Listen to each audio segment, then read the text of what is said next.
Bueno, pues una vez que hemos dejado configurado nuestra conexión con la base de datos, vamos a ver cómo crear nuestra primera entidad para poder luego hacer pruebas con ella y ver cómo se puede guardar en la base de datos. Para crear una entidad, lo que tengo que hacer es comenzar creando un modelo, como si estuviese creando un modelo normal en mi aplicación, como podría ser un modelo en una aplicación MVC, o de cualquier forma una clase que contenga los datos y que vamos a anotar posteriormente por medio de JPA. Voy a crear una clase a la que voy a llamar empleado, que va a ser el ejemplo que voy a utilizar en este caso, y lo voy a dejar en un paquete como podría ser este, ¿vale? Y ahora lo que voy a hacer es declarar sus campos, por ejemplo, y aunque luego lo voy a hacer más complicado, por ahora lo único que quiero es un ejemplo sencillo, así que voy a crear un empleado compuesto de un código de empleado. También le voy a dar unos apellidos, le voy a dar un nombre y voy a identificar a mi empleado también por una fecha de nacimiento. ¿De acuerdo? Y ahora tendré que hacer un import de todo lo que necesite, como Java Util Date, ¿vale?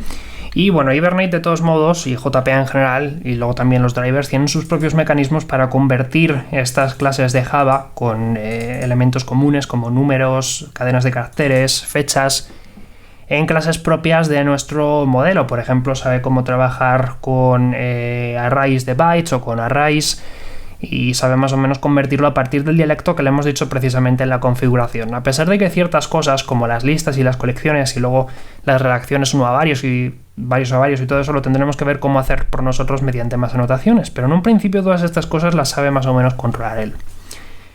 Ahora lo que tenemos que hacer es hacer lo siguiente. En primer lugar tenemos que convertir a esta clase en un bin, ¿vale? Y para eso es necesario hacer varias cosas.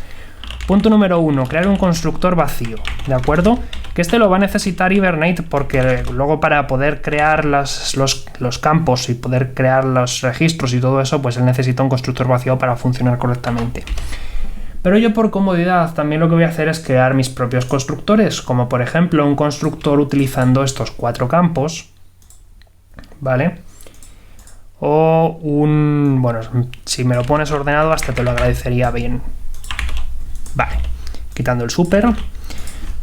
O una serie de métodos get y set para cada uno de los campos que necesite, como por ejemplo todos estos, ¿de acuerdo? Porque lo necesita, porque para eso es una bin. Así que le pongo aquí los getters y los setters y con eso ya tiene pues todos los suyos. Y ahora también voy a crear un método toString para poder hacer una impresión rápida por pantalla luego cuando cree mis empleados. Y con eso ya tengo creado todo lo que necesito, ¿vale? Los getters, los setters, el toString, los campos, el constructor vacío y también que implemente a serializable. No es necesario en todos los casos que implemente serializable, pero en algunos casos, si esta entidad va a ser transmitida de forma serializada, por ejemplo de forma remota, es necesario que implemente serializable o se producirán problemas. Así que yo por si acaso voy a hacer que implemente siempre serializable y ya está. Como implemente serializable tiene que tener su serial version UID. Y con eso ya tengo mi modelo creado. Vamos a ver de qué forma le podemos dar ciertas propiedades. Por ejemplo, cómo podemos hacer que JPA reconozca esto como entidad. Y para que reconozca esto como entidad, todo lo que tengo que hacer es utilizar la notación entity, ¿de acuerdo? Entity de JavaX Persistence. No utilicéis el entity de Hibernate, que además está obsoleto, pero no utilicéis anotaciones que procedan de vuestro propio proveedor de JPA. Siempre utilizad las anotaciones del JPA original, porque de ese modo es como lo podéis hacer de forma estándar. Y esto funcionará igual de bien, uséis Hibernate, uséis Eclipse Link, uséis lo que uséis, pero siempre utilizando lo que hay en el paquete javax.persistence, ¿de acuerdo? Entonces, ya simplemente con hacer esto, declara a mi empleado como una entidad. Lo que me queda es decirle a mi proveedor JPA cómo quiero guardar esto en la base de datos, y para ello lo que tengo que hacer es decirle que quiero que esto se corresponda con una tabla, ¿de acuerdo? Y para eso uso javaxpersistence.table como anotación para decirle, a ver, esto quiero que me lo guardes en una tabla. Puedo dejarlo así y en ese caso Hibernate le dará el nombre que él considere oportuno, o puedo darle un nombre particular a mi tabla utilizando el atributo name. Por ejemplo, si yo quiero que ya se me guarde en una tabla que tengo creado llamado table empleado, pues puedo darle este nombre, table empleado, y ya está. O simplemente puedo darle un nombre como por ejemplo empleado, ¿vale? Y ya con eso pues le obligo a que me lo guarde en una tabla llamada empleado, sin darle la posibilidad de que ponga otro nombre. Esto en cuanto a la tabla. Con esto ya me creará, si está bien configurado, una tabla al momento de crear la base de datos, ¿vale? Cuando inicie la aplicación y compruebe que todo está, tal y como le dije en mi persistence.xml, él ya me creará mi tabla. Ahora, hablemos de columnas, porque una tabla tiene que tener columnas. Y esas las declaramos dentro de cada campo por medio de la notación columna, ¿de acuerdo? Marcamos cada una de las columnas que nos interese como una columna y con eso ya él nos puede guardar esos parámetros. Column tiene muchos campos. Tiene, por ejemplo, un campo llamado name para poder indicarle el nombre con el que queremos que nos los guarde, igual que la tabla, por ejemplo, code empleado. Y luego tiene más, por ejemplo, length, que es en el caso de las cadenas de caracteres, para indicarle que en vez de crear un varchar nos cree un char de 20, un char de 30 o de lo que necesitemos. La precisión, en el caso de que vayamos a utilizar valores decimales, para indicarle el número de decimales precisamente que queremos que tenga. O el unique, para indicarle que queremos forzarle a tener una condición de único para que no haya dos registros que tengan el mismo valor en ese campo. En mi caso, por ejemplo, le podría decir que simplemente esto sea una columna. Puedo ponerle una columna también a los apellidos, otra al nombre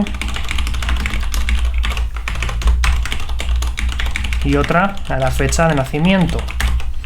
¿De acuerdo? Y con eso ya tengo declaradas las columnas. Y esto estaría bien, pero me faltaría una cosa. Y es que JPA me va a obligar a que todas las entidades tengan un identificador.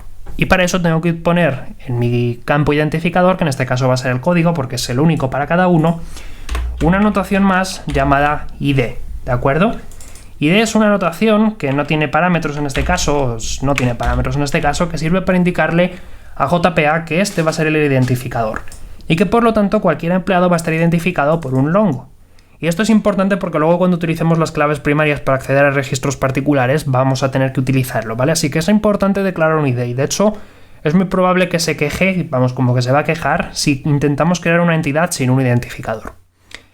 Si yo lo dejo así tal cual, lo que voy a hacer es pedirle a JPA que me marque esta columna con mi identificador y nada más. Pero ya veremos dentro de un par de vídeos, cuando os enseñe cómo podemos ahora acceder a base de datos, que quiero enseñaroslo ya, que podemos hacer que JPA y que su proveedor nos generen automáticamente los identificadores, como sería con el autoincrement de MySQL. Le puedo poner un valor generado y puedo pedirle, por ejemplo, a mi proveedor que me vaya poniendo valores secuenciales, por ejemplo, 1, 2, 3, 4, 5, el solito, valores de identidad, que lo hace con un medio de cálculo, pero que le da un identificador único a cada empleado, o de cualquier otra estrategia. Pero eso ya lo veremos dentro de muy poco, pero por ahora no lo vamos a ver. Entonces, con esto tengo mi empleado creado. Vamos a ver ahora cómo podríamos hacer para guardar empleados en el sistema y cómo podemos hacer para acceder a nuestro sistema de persistencia. Si te gustó este vídeo, dale al botón me gusta y compártelo con alguien que creas que lo pueda necesitar. Si quieres enterarte cada vez que suba un nuevo vídeo, suscríbete o únete a mi canal de difusión en Telegram. También me encontrarás en Facebook y en Twitter.